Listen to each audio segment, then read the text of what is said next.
이력에 대한 얘기를 설명할 거예요. 그래서 세 가지 주제 가지고 설명드릴 거니까 그 첫 번째가 뭐냐면 유액전화. 그 유액전화 안에 나오는 게 뭐가 나옵니까?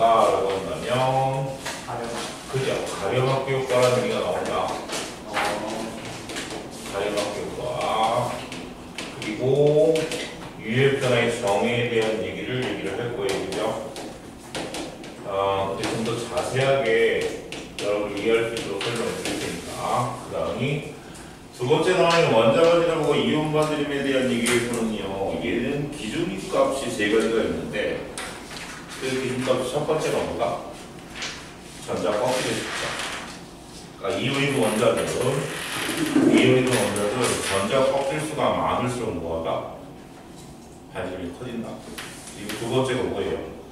핵전화요. 핵의 얘기죠. 그리고 세 번째가 전자세의 반발력에 대한 얘기를 비교를 해서 설명드릴 겁니다. 그리고 마지막에는 이온아연이라는 얘기는 그게 무슨 얘기인가?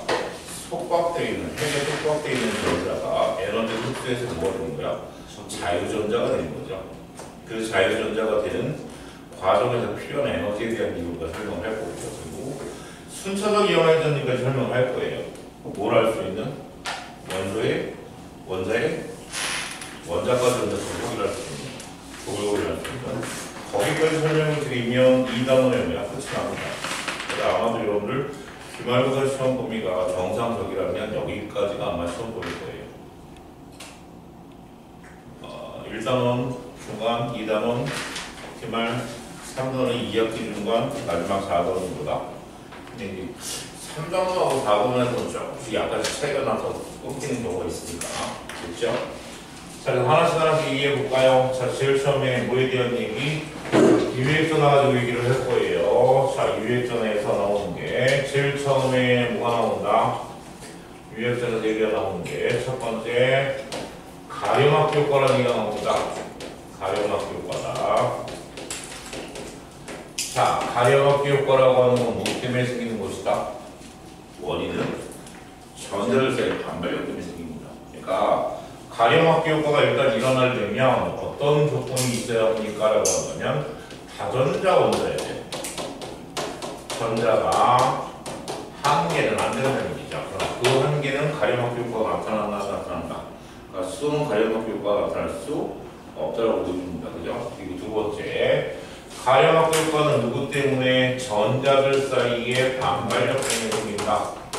그러니까 다전자 원자니까 그들 사이에 뭐가 생길 거다?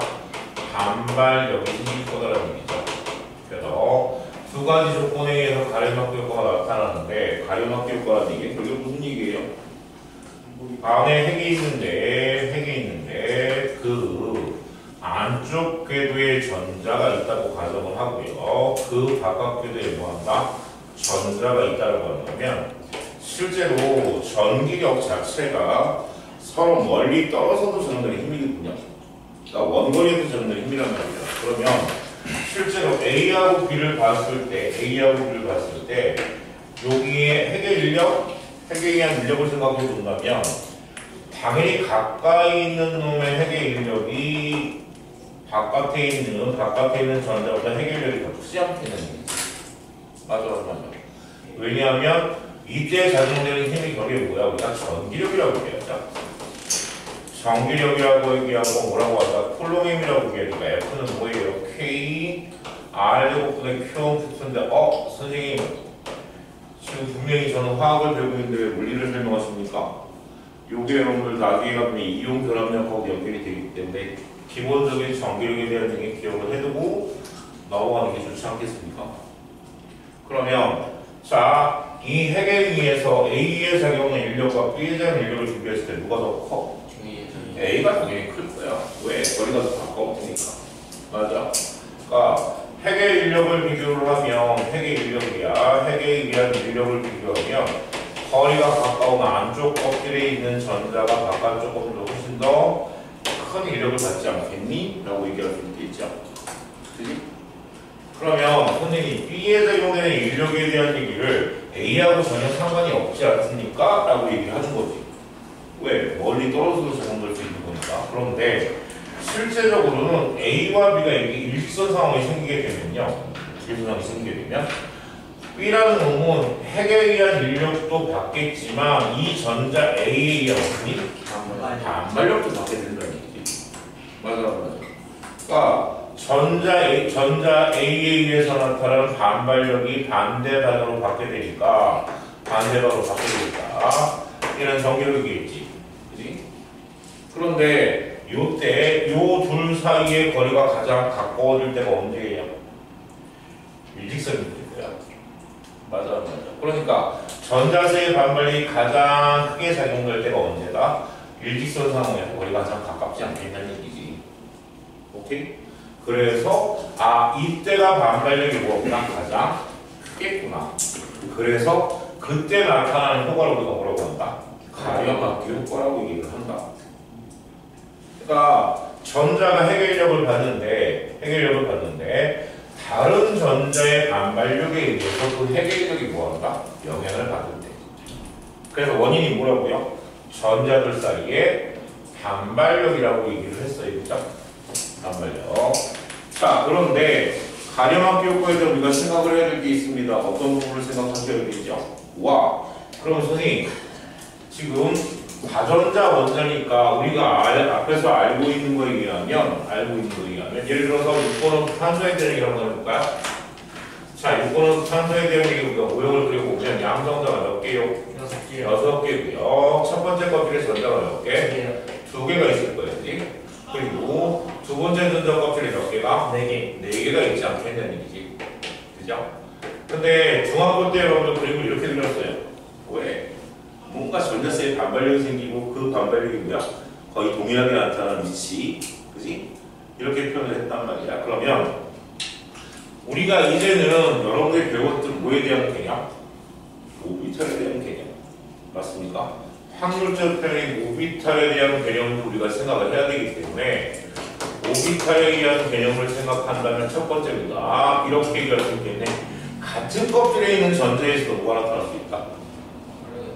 가려먹기 효과가 나타날 수 있다. 이해돼? 그러니까 예를 들면 우리가 S오비탈 같은 경우에는 구형이기 때문에 그죠? 전자가 어디에 있을지에 대한 얘기를 정확하게 표현했을 때 가려먹기가 정확히 눈에 안 보여. 그런데 우리가 PX 오비탈 하나 갖고 얘기를 해볼게요. 자, PX 오비탈이 이렇게 있고요. 지금 우리가 그리고 있는 오비탈이 무슨 경계를 그리기란 말이에요. 몇 %까지? 90%까지. 그러면 선생님 전자가요 들어가는데 파울리가 머릿속에 기억이 들어가면 어떻게 된다? 와우. 이쪽에 전자가 있으면 반대쪽에 전자가 하나가 있겠네요 라고 얘기하는 건 뭐다? 이거는 감성적인 생각입니다. 왜냐하면 오비탈이라는 게 뭐기 때문에 확률을 표현하는 거기 때문에 같은 쪽에도 있을 수 있다는 얘기야. 맞아 안 맞아? 그럼 같은 쪽에 있다 보면 핵에 의해서 무슨 효과? 가림막 효과가 나타날 수 있다는 얘기지. 오케이? 그러니까 오비탈이라고 하는 건 전자들 확률을 표현하기 때문에 PX 오비탈에 전자가 2개가 치워줄 때 꼭 서로 반대 방향의 전자가 있을 확률도 있지만 꼭 이렇게 전자가 배치가 된다고 하는 건 뭐다? 아니다라는 얘기지. 그러니까 같은 쪽에 전자가 2개가 들어갈 확률도 존재한다는 얘기고 그때 뭐가 생긴다? 가려운 효과가 나타날 수 있다는 얘기지. 반발력에 의해서. 이해가 되십니까? 그러니까 오고 봐라. 야, 가려막기 효과라고 하는 것이 같은 주기, 그죠? 같은 껍질이라고 쓰는 게 낫겠죠? 그게 훨씬 이해하면 편하겠죠, 그지? 같은 껍질에 있는 뭐로도 전자들 간에 전자들 간에도 뭐가 나타날 수 있다? 가려막기 효과가 나타날 수 있다. 효과가 나타날 수 있다는 얘기죠. 가려막기 효과가. 그 다음이 그러면 과연 같은 전자에 의한 가려막기 효과가 더 클까? 아니면 안쪽에 의해서 나타난 가려막기 효과가 더 클까요? 확률을 따졌을 때 누가 더 클까? 같은 전자 껍질에 있는 가려막기 효과와 안쪽 껍 전자에 의해서 나타나는 가려막기 효과 중에 후자가 더 세요. 그죠? 후자가 더 클 거예요. 무슨 말이야? 이해가 안 됐어. 다시 한번. 자, 같은 전자 껍질에 의해서 나타나는 가려막기 효과와 그지? 안쪽 전자에 의해서 바깥쪽 전자가 받는 가려막기 효과를 비교했을 때 누가 더 클 거냐는 얘기죠. 가려막기 효과가. 그것은 당연히 뭐다? 바깥 전자 껍질이 더 가려막기 효과가 클 거야. 그러니까 가려막기 효과에 대한 우리가 비교를 할 거야. 어떻게?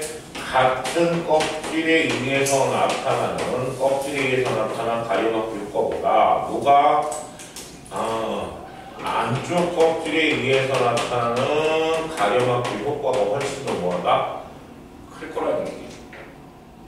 그 얘기는 어떤 식으로 우리가 얘기할 수 있겠냐면요. 맨 첫 번째 전자 껍질에 몇 개? 전자가 2개밖에 들어가지 못하는 경우도 있을 거야. 그지? 그래서 저 가려막기 효과에서 같은 전자 껍질, 같은 껍질에 있는 전자들 사이 가려막기 효과보다는 안쪽 껍질에 의한 가려막기 효과가 더 클 거라고 하는 거 우리가 먼저 체크했죠. 자, 그렇게도 가려막기 효과에 대한 얘기 했어요. 자, 첫 번째, 다전자 원자의 원자가 하나 있는 홀전자 원자 혹은 단전자 원자를 가지고 있으면 가려막기가 나타나지 않는다. 그죠?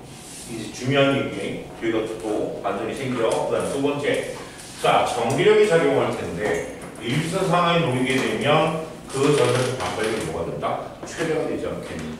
그때가 뭐 한다? 반발력에서는 가려막기 효과가 가장 클 거라는 얘기지. 오케이? 그래서 같은 전자 껍질 안에서도 뭐가 나타날 수 있다? 가려막기 효과가 나타날 수 있다. 꼭 기억하세요. 왜? 오비탈이니까. 오비탈이니까. 그리고 같은 전자 껍질에서 나타나는 뭐야? 가려막기 효과보다는 안쪽 껍질의 전자에서 가려막기 효과가 훨씬 더 효과가 높을 거다. 됐죠? 이쪽이라는 게 첫 번째랑 두 번째랑이라는 거예요. 안쪽 껍질이라는 게 그러니까 같은 껍질에 즉 예를 들어서 얘를 얘기를 한다면 요 전자를 특징지어서 설명을 한다면 얘 같은 껍질에 있는 전자들에 의해서 나타난 가려막기 효과보다는 다른 전자들 3개 안쪽에 있는 2개의 전자에서 전자에서 나타난 가려막기 효과가 훨씬 더 클 거란 얘기야. 항문상으로 그럼 껍질 2개 사이에 껴있는 거예요. 그러니까 껍질 2개 사이에 껴있다는 얘기가 무슨 얘기입니까? 그게 아니라 오비탈로 표현을 하면 같은 껍질 안에서 누가 나타났습니까? 가려막기가 나타났는데 주기가 3이면 주기가 3이면 가운데 있는 놈이 들어가면 가려막기 효과는 일직선상으로니까 바깥에 만약에 전자가 또 하나 있는 세 번째 껍질이 들어가면 얘기한 반발력은 뭐야? 오히려 위력을 도와주는 거예요. 오히려 바깥쪽 거는 뭐한가? 위력을 감소시키는 역할을 하겠지. 그것도 따지는 거예요. 따져줘야 돼요. 모든 전자세의 반발력을 다 따지고 거기에 대한 뭐야? 평균값을 냈을 때 확률적으로 그게 뭐야? 가려막기 효과. 이해가 되십니까? 됐죠? 현수는 이 부분은 앞에 적어봐라. 자, 그러면 이 가려막기 효과에 의해서 나타나는 우리가 뭐 얘기를 뭐라고 얘기하는가? 유액전화. 가려막기 효과가 나타나서 전자세의 반발력이 생긴다는 얘기는 결국에 무슨 얘기야? 우리가 유액전화에 대한 얘기를 들어가야 되거든요. 두 번째.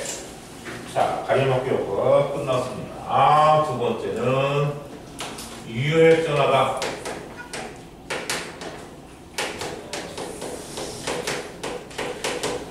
자, 유액전화라고 하는 것은 뭐 때문에 생기는 것이다? 가려막기 효과 때문에 생긴다. 가려막기 효과 때문에 얘는 원인이 뭐라고요?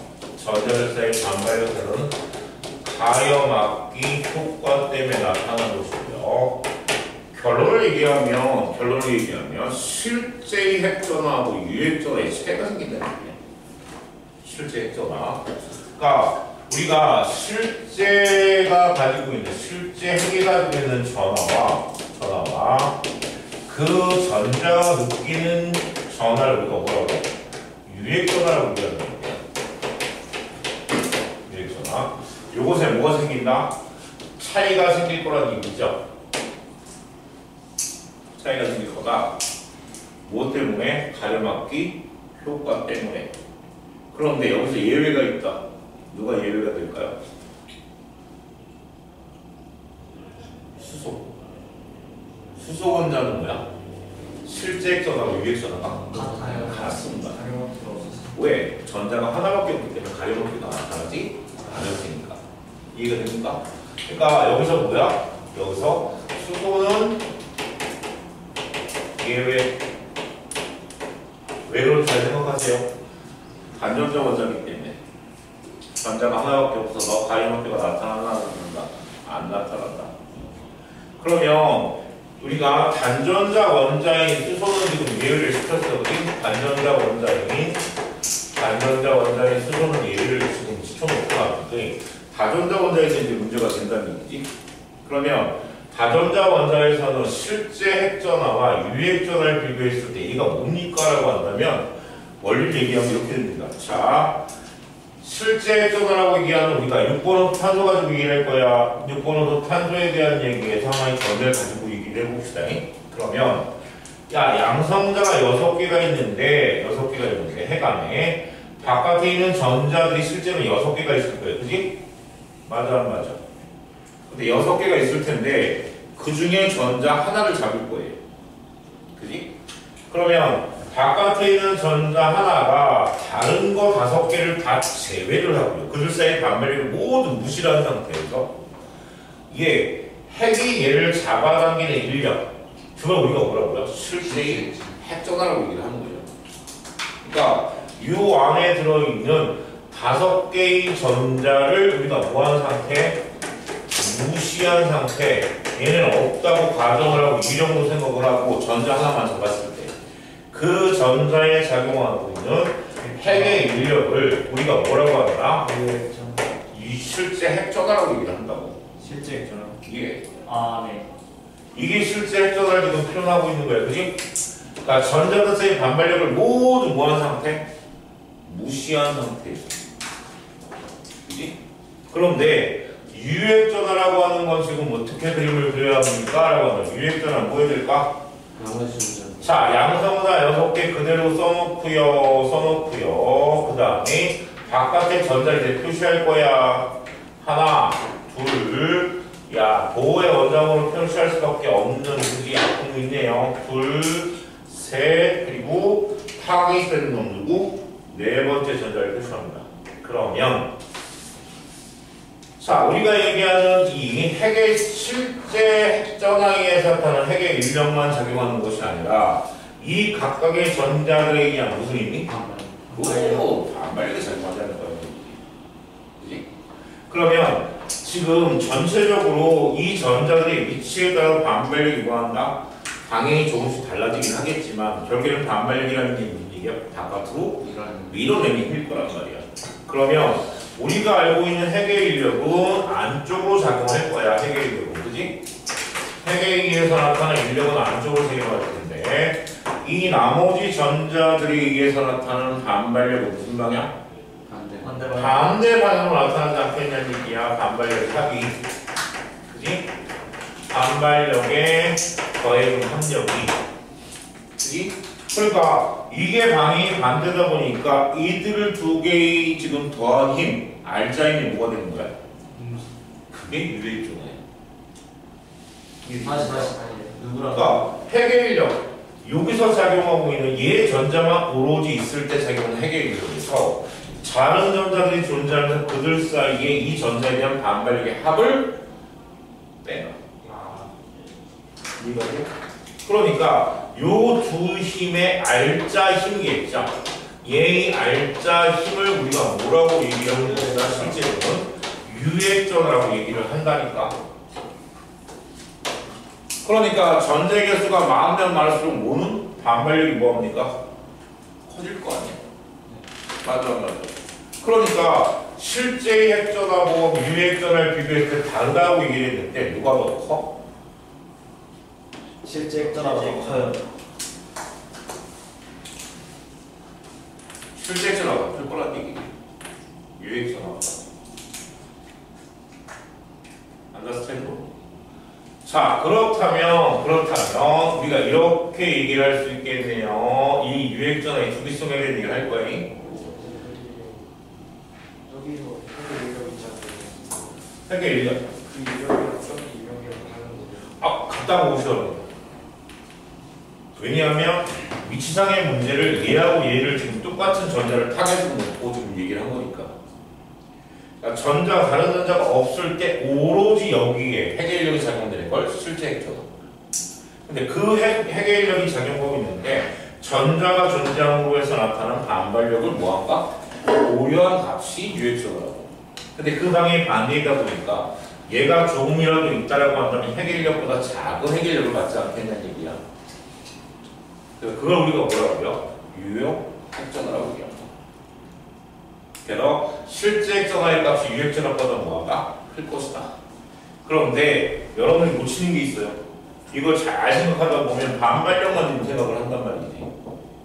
해결력. 원자 번호가 1번이 아니라 7번, 8번, 9번 올라가게 되면 어떻게 해? 커져요. 해결력도 커지지 않겠냐는 얘기야. 맞아 안 맞아? 그지? 그래서 자, 유액전화 가지고 얘기합니다. 유액전화의 주기성에 대한 얘기가 얘기할 거야. 자, 유액전화가 나타나는데, 자, 유액전화는 서로 다른 주기에 대한 얘기는 비교하기 뭐하다? 껄끄럽습니다. 껄끄럽다. 그래서 우리가 이주기 원소에 대한 얘기를 설명하면요. 이주기 원소에 대한 얘기를 설명하면, 자, 3번 원소 누구예요? 리튬부터 시작을 해서요. 리베, BC, NO, F네 가겠죠. 리베, BC, NO, F네 뭐 이런 식으로 갈 거예요. 그지? 지금 하얀색으로 표현되는 게 뭐냐면 양성자의 수가 증가한다는 얘기잖아요. 몇 번 원소부터? 3번 원소부터 시작해서 4번, 5번, 6번, 7번, 8번, 9번, 10번으로 갈수록 양성자의 수가 뭐한다? 증가한다는 얘기니까.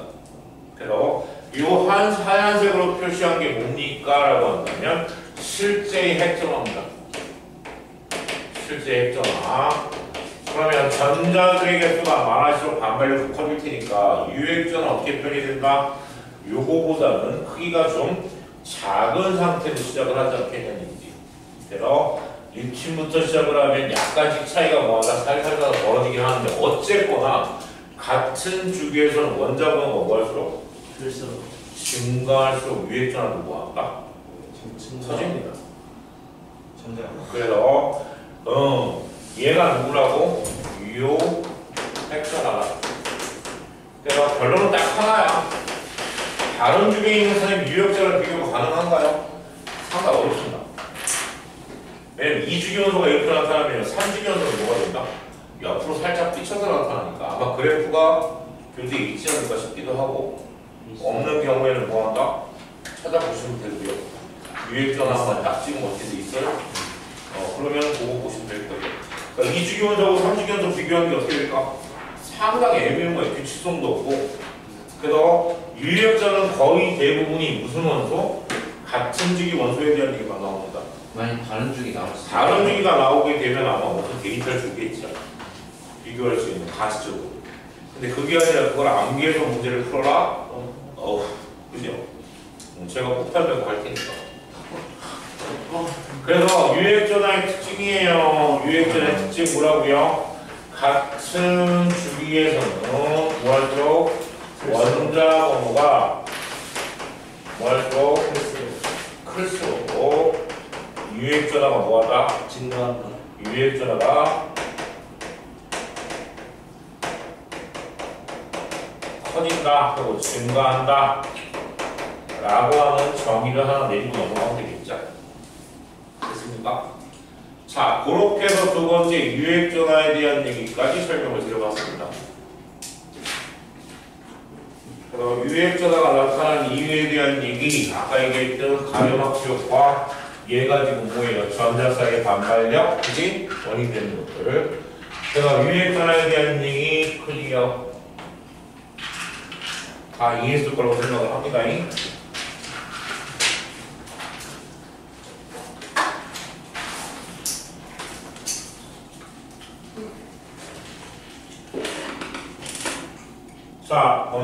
합니다. 자, 그렇다면 이제 두 번째네요. 원자 반지름과 이온 반지름에 대한 얘기가 나옵니다.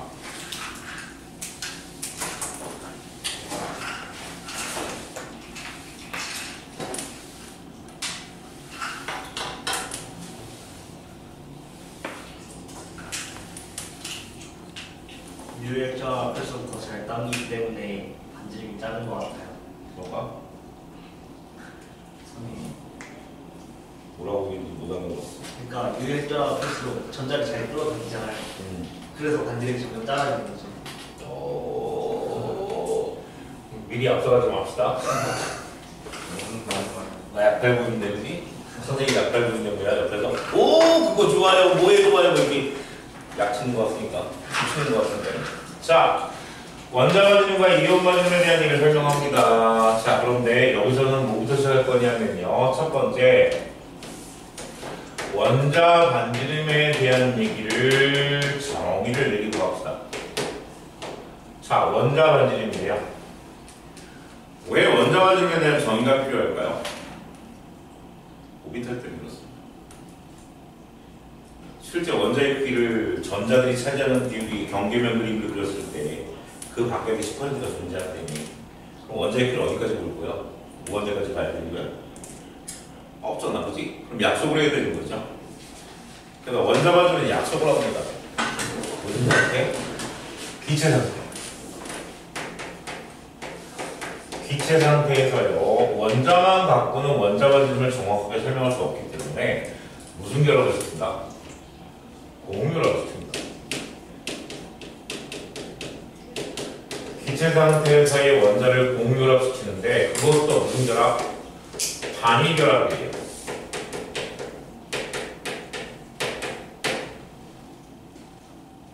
단위결합. 이게 이제 여러분들 지금 앞서서 나가는 건데 실제로 어디 가서 공유결합에서 우리가 설명을 해야 되는 건데 원자 반지름에 대한 명확한 의미를 정확하게 이해시키기 위해서 지금 앞서서 끌어들이는 거니까. 그럼 단위결합이라는 얘기가 무슨 얘기야? 공유성이 몇 쌍? 한 쌍. 한 쌍. 그러면 우리가 가장 간편한 수소로 한번 얘기를 해보자고요. 자, 수소가 지금 기체 상태에서 이렇게 수소하고 수소가 뭐한다? 공유를 한단 말이에요. 그럼 얘가 전자를 내놓고요. 얘가 하나 전자 내놔서 이렇게 그라프 되겠지. 그래서 왼쪽에 있는 전자도 원자도 전자 두 개, 오른쪽에 있는 원자도 전자 두 개 이렇게 갖고 있을 거예요, 그렇지? 맞아. 그래놓고 원자 반지름에 대한 얘기를 어떻게 얘기하면요. 자, 얘는 여기서 핵의 수소의 핵의 핵간 거리, 그 핵간 거리를 우리가 뭐라고 한다? 공유결합 길이라고 얘기합니다. 핵간 거리야. 핵간 거리를 핵과 핵 사이의 핵간 거리를 우리가 뭐라고 한다? 여기서는 A라고 표현하고요. A를 뭐라고 표현한다? 공유 결합의 길이라고 표현합니다.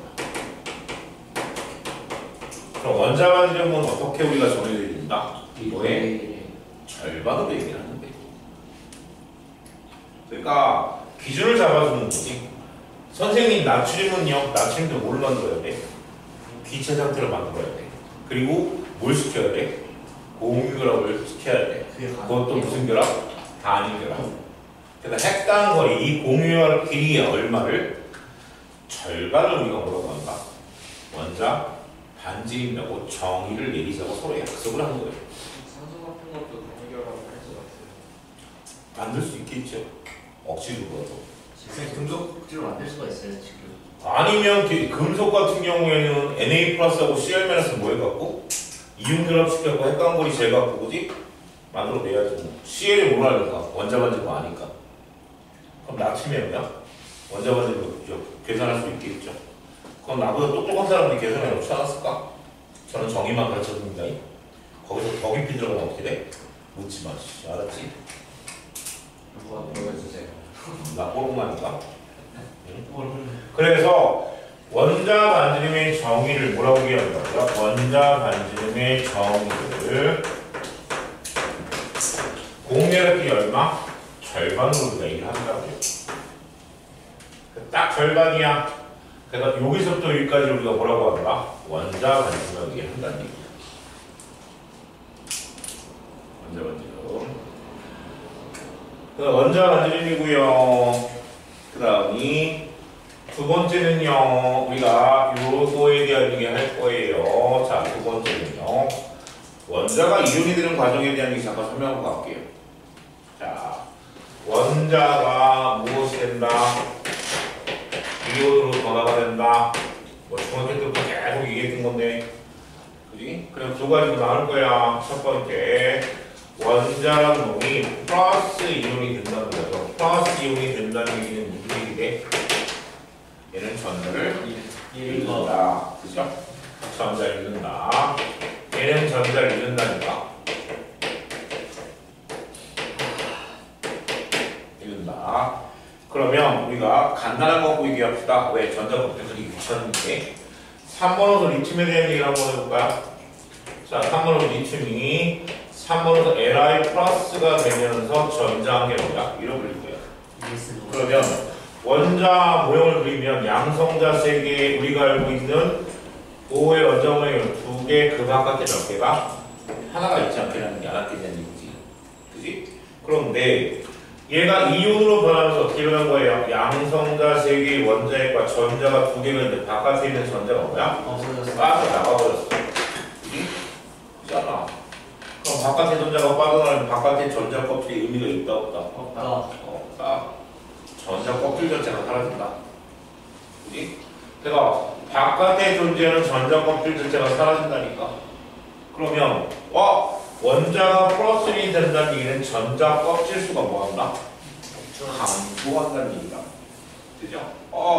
전자 잃어서 얘 같은 경우에는 전자 껍질 수가 뭐하면서 감소를 한다는 얘기네요. 항상은 아니잖아요. 응? 항상은 아니잖아요. 항상은 아니겠죠? 근데 원자과 전자를 가지고 있는 모든 게 빠져나간다면 당연히 뭐야? 전자 껍질에 의미는 없다. 그러니까 전자가 사라지면 하나도 존재하지 않는 전자 껍질도 자연히 뭐한다? 소멸이 되는 거다. 그지?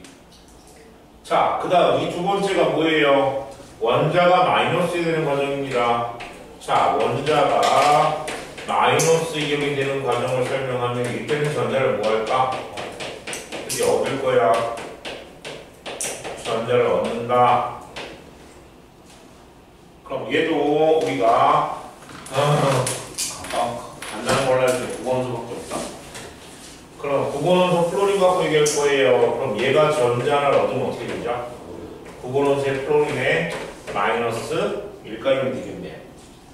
그럼 얘네들 얘기하면 어떻게 될까? 얘는 양성자 몇 개? 9개. 그리고 전자가 어떻게 되죠? 둘, 7개. 그지? 맞아. 그리고 얘 같은 경우에는 전자 하나가 기어 들어와서요. 양성자 9개, 전자가 몇 개? 2개, 그 바깥에 몇 개가 됩니까? 8개가 되는 거야. 그럼 아까 앞에서 배웠던 거 갖고 얘기하자. 자, 실제 핵전을 따질 때는요. 전자 하나만 보고 따지는 겁니다. 그죠? 그럼 7개 중에 전자 하나와 8개 중에 전자 하나가 갖고 있는 실제 핵전은 서로 뭐하다? 같을 거야. 맞아. 그런데 얘는 전자 그 하나를 제외한 나머지 8개의 반발력을 가질 테고요. 얘는 전자 하나를 제외한 나머지 9개의 반발력을 가질 테니까. 이해돼? 그럼 전자수의 반발력은 얘보다 뭐하다? 더 크겠네요. 가림막 효과도 더 자주 나타날 테고. 그러면 유액전화를 따지면 얘보다 얘가 유액전화가 뭐하다? 작은 효과를 갖고 있죠. 맞습니까? 그래서 얘네들은 이렇게 정의됩니다. 여기 음연이 된다는 얘기는 그게 뭐다? 전자 사이의 반발력이 뭐하다? 반발력이 증가하는군요. 반발력이 커진다 라고 정의를 내릴 수 있겠네요. 그래서 사전 밑작업을 이렇게 했습니다. 원자관들의 정의와 원자가 이온이 되는 과정에 대한 얘기. 그리고 저는 다른 선생님들은 뭘지 모르겠습니다만 이 원자 반지름과 이온 반지름을 한꺼번에 묶어서 설명할 거예요. 묶어서. 왜? 기준이 다르지 않으니까. 근데 그걸 원자 따로 이온 따로 하면 다시 뭐가 되는지 오늘 합치셔야 되니까 조금 공부할 때 어렵긴 하겠지만 바로 뭐 하자? 한꺼번에 묶어서 설명을 해버리자는 얘기지. 그래야지 뭐야? 나중에 그지 모의고사 문제 풀 때 왜 이온과 원자를 같이 비교하는 문제가 나오니까. 오케이 오케이? 그렇게 설명이 가능하겠다. 정리되셨습니까? 뭐 질문이 있거나.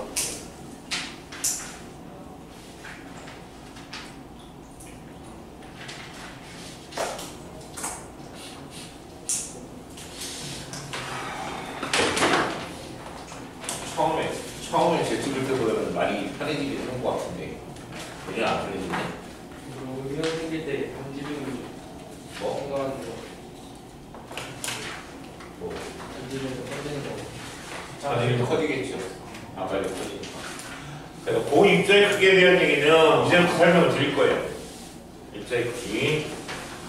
자, 입자의 크기에 대한 얘기는요, 우리가 일단은 기준에 대한 얘기부터 할 거예요. 그 기준을 순서대로 뭐한다? 적용을 시켜야지. 그렇지 않고 뭐한다? 순서가 달라지면 어떻게 되죠? 난리 납니다. 그래서 세 번째 원자반지름과 이온반지름에서요 뭐야? 입자의 크기로 얘기할 거예요. 자, 입자의 크기다. 자, 입자의 크기인데 꼭 구형 형태로 생긴 놈들은 반지름 하나만 뭐야 얘기를 합니다. 지구의 크기 반지름, 태양의 크기 반지름, 원자의 크기도 뭐야? 이온의 크기도 반지름으로 얘기합니다. 왜? 반지름의 원에 대해서나 구에 대해서는요 결국에는 반지름을 알면 표면도 구할 수 있고, 그치? 원의 둘레도 구할 수 있고, 부피도 구할 수 있고, 알아? 파이알 제곱 4파이알, 그치? 3분의 4 파이알 3승 나오잖아, 그치? 그래서 입자의 크기인데 얘는 뭐라고요? 반지름이야, 반지름. 반지름 갖고 우리가 다룬다.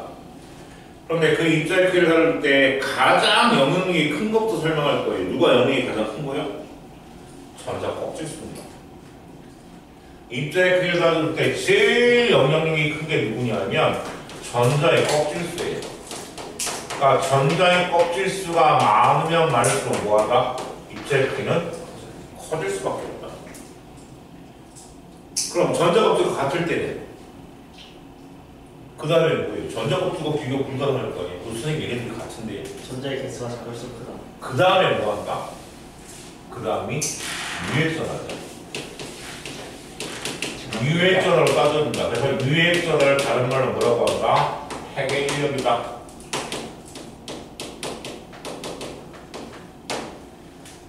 그럼 유액전화가 같아요.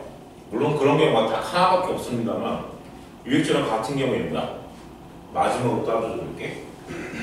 세 번째가 전자들사의 반발력 없다.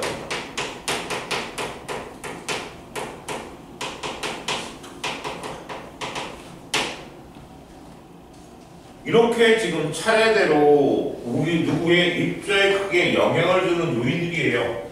입자의 크기에 영향을 주는 요인들이 이렇게 세 가지가 나타나는데 그 중에서 가장 큰 요인부터 우리가 적용을 시키는 게 맞겠지. 그러지 않을까? 야, 작은 거부터 적용시키면 어떻게 돼? 역전이 일어나는 거니까. 이거 됩니까? 그래서 하나씩 잣대를 대는데 머릿속으로 무슨 생각해요? 아, 얘는 원자반지름과 이온반지름을 비교하는 거고, 첫 번째 뭐부터? 전자 껍질부터 비교해 보는 거예요. 두 번째, 전자도 같을 때 두 번째 뭐야? 핵전화. 유핵전화, 핵의 인력을 비교해 보는 거고요. 그것도 같아. 그럼 마지막에 잣대가 뭐야? 전자의 반발력이 되는 거예요. 그럼 선생님, 세 번째까지도 안 되는 게 있나요? 아니요, 그것까지도 다 됩니다. 요거 세 가지. 그러면 각각 하나씩에 대한 얘기를 해 나갈 거예요, 이제는. 그래서 가장 영향이 큰 뭐부터? 전자 껍질수부터 얘기를 하자니. 자, 전자 껍질수인데요. 전자 껍질수는 전자 껍질수가 많을수록 뭐야? 입자의 크기는 커집니다. 그러니까 무슨 관계야? 정확히 비례관계는 아니지만 어쨌거나 뭐한다? 많을수록 커져. 누가? 입자의 반지름이. 그래서 전자 껍질수가 많을수록 입자의 크기는 뭐한다? 이 입자 대신에 뭘로요? 원자, 반지름을 튼 이온, 반지름을 튼 입자의 크기가 뭐한다? 커진다. 그러니까 무슨 관계다? 비례한다. 그지? 나중에 정리하다 보면 그런가? 오 선생님 얘네들은요 커질수록 입자의 크기가 커져. 근데 유액전화는 얘는 뭐야? 반볼이야. 반대야. 핵전화가 클수록 뭐야? 입자의 크기가 작아집니다. 다잘 보다니.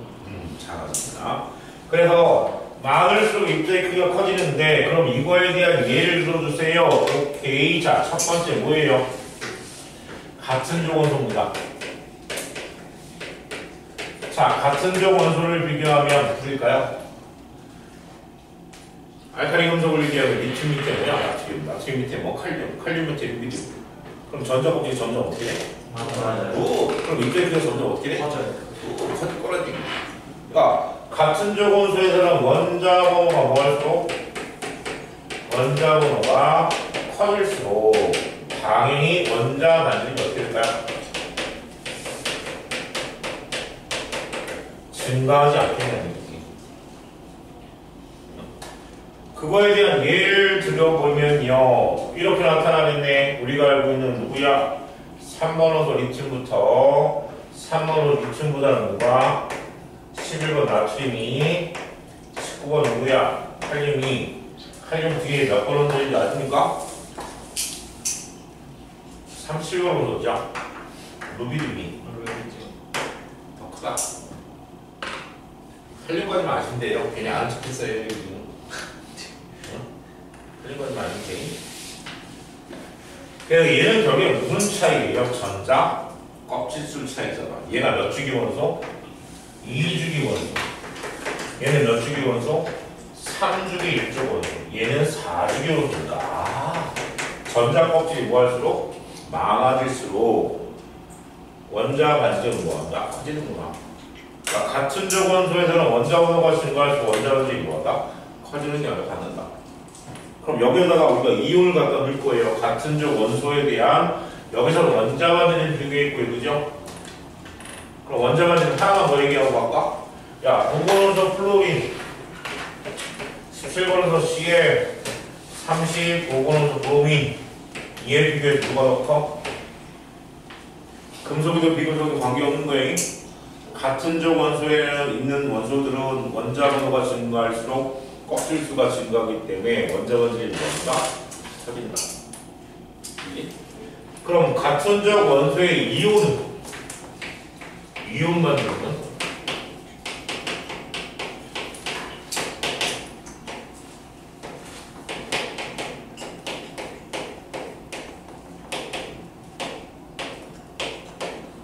얘네들 비교하면 어떻게 되죠? 당연히 그 수가 아닐까요? 그지? 얘네들은 이온이 되면서 전자 배치가 달라졌어요. 그래도 전자 배치가. 얘는 누구랑 같아졌다? 헬륨하고 전자 배치가 같아졌고, 얘는 네온하고 전자 배치가 같아지고, 얘는 아르곤하고 전자 배치가 같아지는 얘기지. 그래도 누가? 칼륨이 나트륨보다 더 커. 왜? 전자 껍질이 얘는 하나인데 얘는 몇 개야? 2개, 얘는 3개야. 이해돼? 맨 바깥에는 전자가 빠지면서 뭐가 된 거야?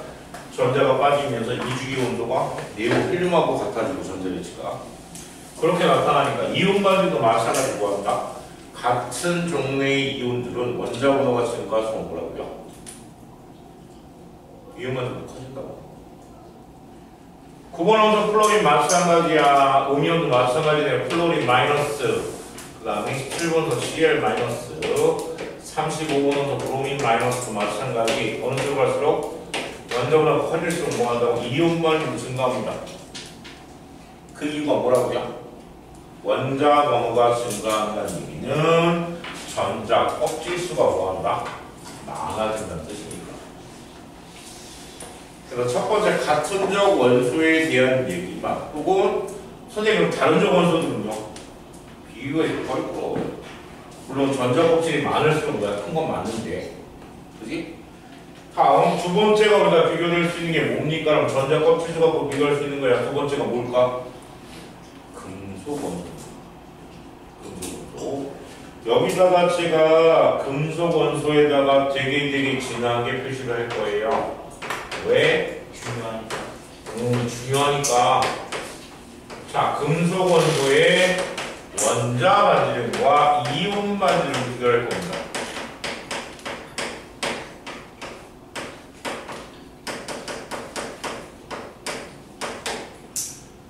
금속 원소의 원자 반지름과 이온 반지름 비교해보면 어떻게 나타날까요? 금속 원소의 원자 반지름 아까 얘기한 3번의 리튬과 3번의 Li 플러스입니다. 리튬의 플러스 이온을 따져줍니다. 그러면 전자 배치를 하면 얘는 양성자 몇 개? 3개의 원자를 가졌을 때고 그 바깥에 K 껍질의 전자가 2개, L 전자 껍질의 전자가 몇 개? 하나가 있을 거거든요. 근데 Li 플러스가 되면서 플러스이 되면서 양성자의 수는 변하지 않아서 핵의 이력은 변하지 않았고요. 거기에 전자가 2개가 되고 바깥에 있는 전자가 하나가 도망을 가버렸으니까 전자 껍질이 뭐가 됐어? 사라졌어. 그러면 금속 원소들의 대부분은요 원자 반지름과 이온 반지름을 비해서 여기서 이온은 무슨 이온이야? 안정한 이온이에요. 누구랑 같다는? 비활성 기체랑 전자 배치가 같아지는, 그죠? 그래서 이온 반지름에 대한 얘기를 얘기했을 때 얘는 무슨 이온이라고? 안정한 이온이다. 안정한 상태의 이온, 옥텟 규칙 따르고요. 누구랑? 비활성 기체랑 전자 배치가 같아지는 상태를 얘기하고 있는 거예요. 그럼 얘 금속 원소는 이 둘을 비해서 누가 더 커? 3Li 원자 반지름이 더 커. 그것도 많이 커. 많이 커. 왜? 원자가 이온으로 변하게 되면 뭐가 사라진다? 바깥에 있는 전자 껍질수의 감소입니다. 전자 껍질수가 전자가 사라지면서 감소하니까 반지름이 뭐한다? 작아지지 않겠니? 근데 이거를 여러분 문제에서 거꾸로 보셔야 합니다. 어떤 원소의 원자 반지름이 이온 반지름보다 커. 그럼 얘는 무슨 원소? 금속 원소까지 보셔야 돼요. 그걸 이해해야지 뭐한다 문제 풀 수 있습니다.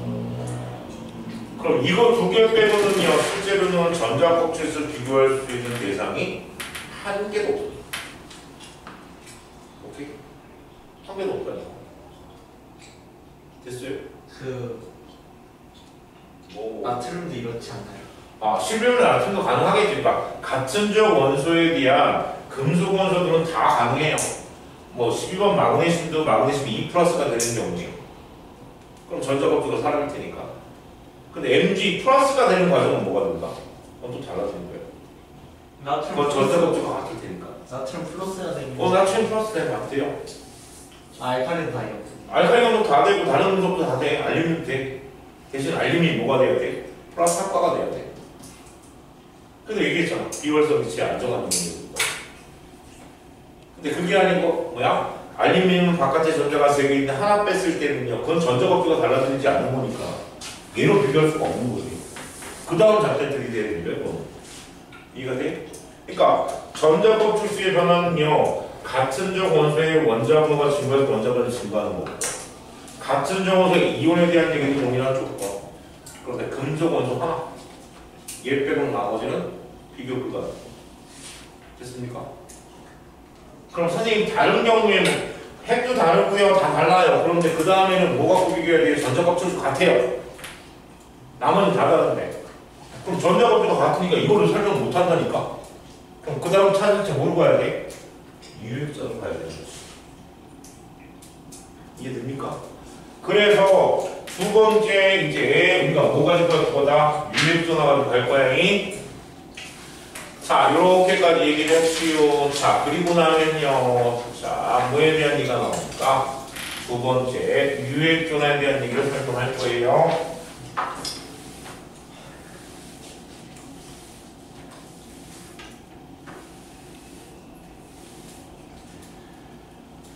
자, 두 번째 유액전화입니다. 유액전화를 우리가 비교하기 위해서는요.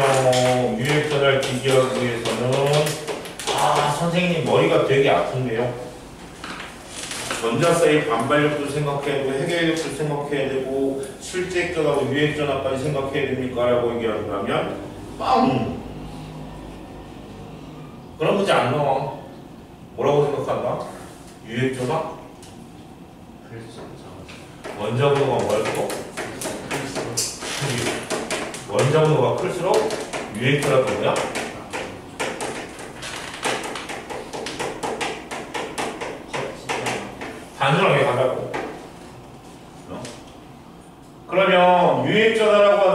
무슨 얘기예요? 핵의 인력이에요. 맞아.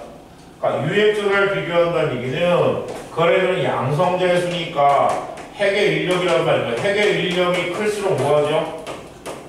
입자의 크기는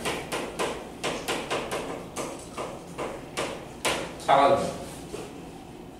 아까 전자법 질서가 정반대야, 그지? 전자법 질서는 많을수록 뭐한다? 커졌는데 유액전은 양성자의 수가 원점수가 증가할수록 유액전화가 커져, 핵의 인력이 커져, 입자의 크기는 어떻게 돼? 작아져. 오케이?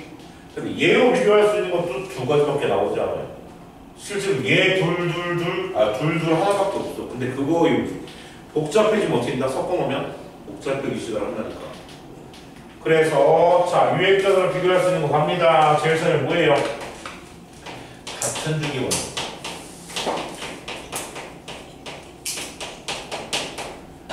자 같은 주기 원소인 경우에 원자 번호가 뭐 할수록 커질수록 유액전화가 어떻게 되죠?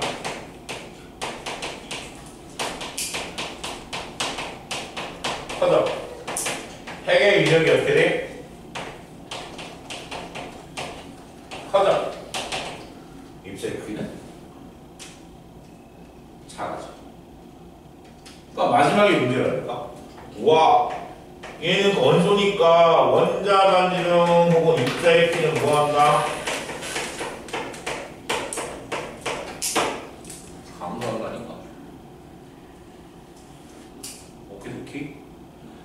그래서 같은주기 원소입니다. 그러면 선생님 우리가 알고 있는 이주기 원소에서 3번 이틈부터 시작해서요 리, 웨, 비, 시, 엔, 오, F까지만 얘기합시다. 내우는 거야? 생각하지 말고. 그러면 입자의 크기가 누가 더 커? 자, 첫 번째 뭐 비교할 거야? 핵의 인력 비교할 거야. 어떤 누구지? 인터넷 선생님이 이거 설명하시다가 부동호 잘못 쓰셔갖고 지식인에 올라왔더라고. 이 선생님 도대체 뭐 하시는 거죠? 뭐 스냅샷으로 이거를 핵의 인력을 이렇게 설명하시다고 그럴 수 있어요. 핵의 인력 어느 쪽이 커져? 원자마가 증가하면 핵의 인력이 커집니다. 그죠? 그지? 그리고 원자 반지름 원자 반지름은 오히려 원자 번호가 증가할수록 핵의 인력이 커지니까 뭐한다? 이침이 더 커요. 이렇게.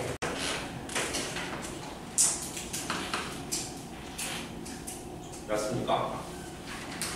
밑층이 같은 주기에서는 누가 원자 반지름이 가장 크다? 일조 원소. 일조 원소 가장 커지고 비활성 밑에 18쪽으로 갈수록 점점 어떻게 된다? 작아진다는 거죠. 원자 반지름. 됐습니까? 다음 두 번째입니다. 두 번째 얘 때문에 학생들이 많이 괴로워하죠. 뭐야? 등전자 입자. 우리가 전자수가 같은 입자예요. 등전자 입자라고 얘기하죠. 자, 등전자 입자라는 얘기는 전자수가 같아. 그럼 전자수가 같다는 얘기 무슨 얘기야? 이미 패스. 전자법 질서 뭐야? 같다는 얘기니까. 그럼 뭐하고 비교해야 돼? 유액수나 핵연료하고 비교를 해야 되는 거죠. 그러면 등전자 입자라는 게 선생님이 뭐예요라고 얘기하냐면 재미있는 주기율표에서 여러분 보세요. 자, 네온하고 전자배치가 같아지는 이온들을 보면 이 앞에 있는 비금속들은 뭐야? 같은 주기의 비활성 개체와 전자배치가 같아집니다. 그런데 금속 원소들은 어떻게 되죠? 그 전주기에 누구랑 같아져? 비활성 개체랑 같아져요. 그럼 등전자 입자는 어디야? 예를 들어서 2주기 원소의 비금속 원소 질소부터 시작한다면 질소, 산소, 플로린, 네온, 나트륨, 마그네슘, 알루미늄, 검수가 뭐야? 이온이 되게 되면 전자 배치가 누구랑 같아? 네온하고 같아진다는 거. 적어볼게요. 자, 등전자 입자야. 두 번째 등전자 입자인데 우리가 알고 있는 7번의 질소에 마이너스 3 마이너스 2로 나오고요. 8번 원소 산소에 2 마이너스, 9번 원소 플로린에 마이너스, 10번 원소 네온은 곱살이 원래 잘 안 치는데 그 다음에 11번에 누구야? Na 플러스, 12번에 누구? 마그네슘 2 플러스. 와, 그럼 선생님 등전자 입자가 두 줄이 나오겠네요. 두 줄 나오지 않을까? 그지? 위안 또 누구 있어요? 다음 거. 그지? 다음 주기. 몇 번 넣어서? 15번 인. 그것도 적어줄게. 에이씨. 자, 그 다음에는 15번 누구예요? 인의 3 마이너스 16번, 황의 2 마이너스 17번, CL의 마이너스 18번 아르곤 적고요. 제가 누구야? 19번에 칼륨 플러스, 12번에 15번이 20번에 누구? 칼슘 2 플러스. 이 두 줄 중에 하나 나올 거 아니야? 맞아, 맞아. 선생님 그 다음에는요. 스칸드미가 나오는데 안에 얘는 전이온소. 오케이? 제끼라. 20번까지만. 아이 죽어도 20번까지만. 그지?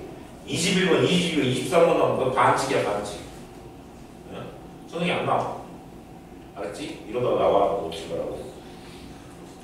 자, 그러면 얘네들은 모두 전자수가 몇 개예요? 얘는 전자수가 몇 개? 10개야. 얘는 전자수가 몇 개게? 18개. 그러니까 얘네들은 네온하고 전자배치가 같은 거고 얘는 아르곤하고 전자배치가 같은 이온들이란 말이죠. 그럼 전자수가 같다는 얘기는 등전자 입자라는 얘기 무슨 얘기야? 등전자 입자라는 얘기는 전자 껍질수가 같다는 얘기야. 전자수가 같은데 전자 껍질수가 뭐야? 같을 수밖에 없지. 그럼 뭐하고 가져야 돼? 원자에게 핵의 전해. 핵의 전해이 뭐였죠? 원자 번호. 원자 번호는 뭐야? 양성자수. 7번, 8번, 9번, 10번, 11번, 12번, 13번. 오, 이거 양성자수가 더 많아. 그럼 핵의 인력은 어느 쪽으로 갈수록? 오른쪽. 그죠? 핵의 인력은 오른쪽으로 갈수록 핵의 인력이 커져. 핵의 인력, 유해전에 오른쪽으로 커진다니까? 그러면 입자의 크기는? 반대요. 핵의 인력과 무슨 관계? 반대요. 그러니까 왼쪽으로 갈수록 입자의 크기가 뭐 한 거예요? 입자의 크기. 왜 선생님 입자의 크기라고 얘기해요? 중간에 뭐가 들어갔어요? 네온하고 아르곤이 들어갔잖아 원자가. 그러니까 이온의 크기라고 얘기해도 그렇잖아. 그래서 이온과 뭐야? 원자가 같이 들어가 있으니까. 그지? 나랑 못 맞추지. 알았지?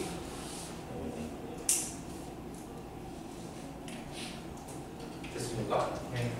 그래서 전자껍질수가 같은 경우에 그러니까 유액전화 갖고 따져줄 경우가 두 가지 경우가 첫 번째 뭐라고요? 같은 주기 원자인 경우에는 전자가 같을 수밖에 없다. 두 번째가 뭐라고요? 전자 입자만 갖고 따져줘. 이해되십니까? 이해된 거야? 근데 정리 제대로 하지 않으면 뭐야? 복합체계 문제 나와서 되게 헷갈립니다. 됐죠? 그러면 마지막 세 번째 들어가면 되겠네. 요거 쬐까만 영역이 개찍찍 자는 거니? 전자사이 뭐야?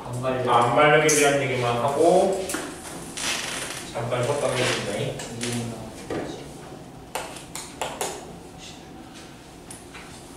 자, 그러고 나면요 이제 뭐에 대한 얘기 마지막으로 세 번째 전자들 사이의 반발력 갖고 얘기를 할 거예요. 근데 이게 전자수의 반발력은 맨 꼴찌, 꼴찌 아주 작은 영향을 갖고 있기 때문에 실제로 얘가 나오는 것도 딱 하나밖에 없습니다. 쉽단 얘기지, 그지? 자, 세 번째 따져줄 게 뭡니까? 그럼 전자들 사이의 반발력이 뭐죠? 자, 전자들 사이에 반발력 갖고 따져줘야 되는 게 그러면 전자수의 반발력 갖고 따져주는 경우는 뭐가 같아야 돼요? 전자 곱수 같아야 돼. 유액수나 같아야 돼. 혹은 거의 차이가 없거나. 맞습니까? 그러면 얘는 딱 하나밖에 얘기할 게 없어요. 그리고 이름소금.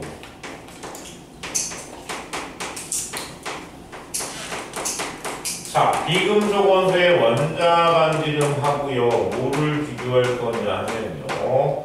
이온 반지름을 비교할 거예요.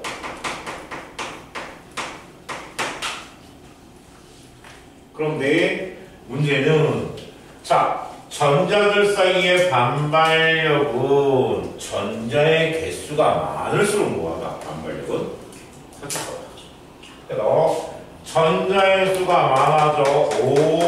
전자 수가 많아지면 뭐야? 반발력이 커져. 그럼 반발력이 커지고요. 그럼 입자의 크기는 어떻게 된다? 커질 수밖에 없겠네요. 그래서 비금속 원소의 원자 반지름하고 이온 반지름을 비교할 텐데 가장 대표적인 예가 아까 얘기했던 고온원소 플로린 다시 한번 얘기합니다. 고온원소 플로린 마이너스를 비교할 거예요. 그러면 이 경우에는 양성자 9개, 전자가 K 껍질에 2개, L 껍질에 몇 개? 7개. 그러면 얘 같은 경우에는 뭐가 됩니까? 양성자 9개, 전자가 K 껍질에 2개, L 껍질에 몇 개? 8개가 주어지고 있단 말이지. 그러면 자 9개가 서로 밀어내는 청력이 강할까? 반발력이 강할까? 10개가 더 10개가 밀어내는 게 더 강해. 그 전에 얘부터 비교해야죠. 얘는 전자 껍질 몇 개? 2개. 2개. 얘도? 2개. 2개. 같아. 두 번째. 유액전화는 뭐라고요? 전자, 양성자의 수를 쓴다, 그죠? 그럼 얘는 양성자 수가 몇 개? 9개. 얘도 몇 개? 9개. 그럼 끝났네. 2개 같아. 그럼 마지막에 뭐 같고? 반발력. 반발력이야, 반발력. 반발력이 누가 더 커? 얘가 더 커. 그러니까 비금속 원소는 원자 반지름보다 이온 반지름이 더 큰데 그거 비교할 수 있겠다.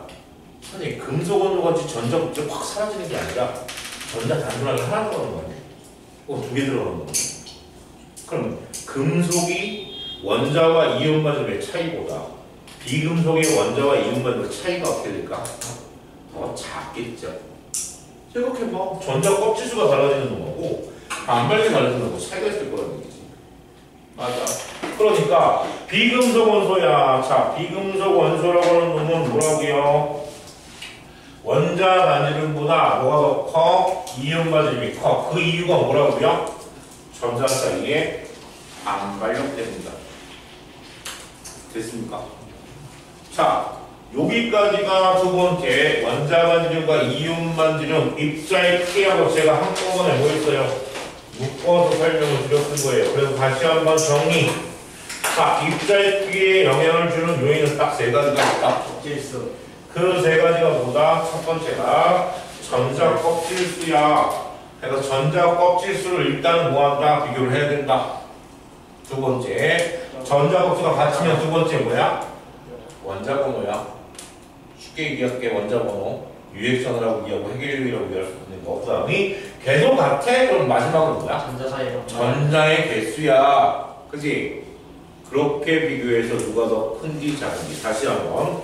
자, 전자 껍질 수하고 반발력은 많을수록 클수록 뭐야? 입자의 다 커져. 하지만 유액전화는 뭐라고? 정반대. 됐습니까? 질문 있습니까? 없으면 잠깐 쳤다가 보자.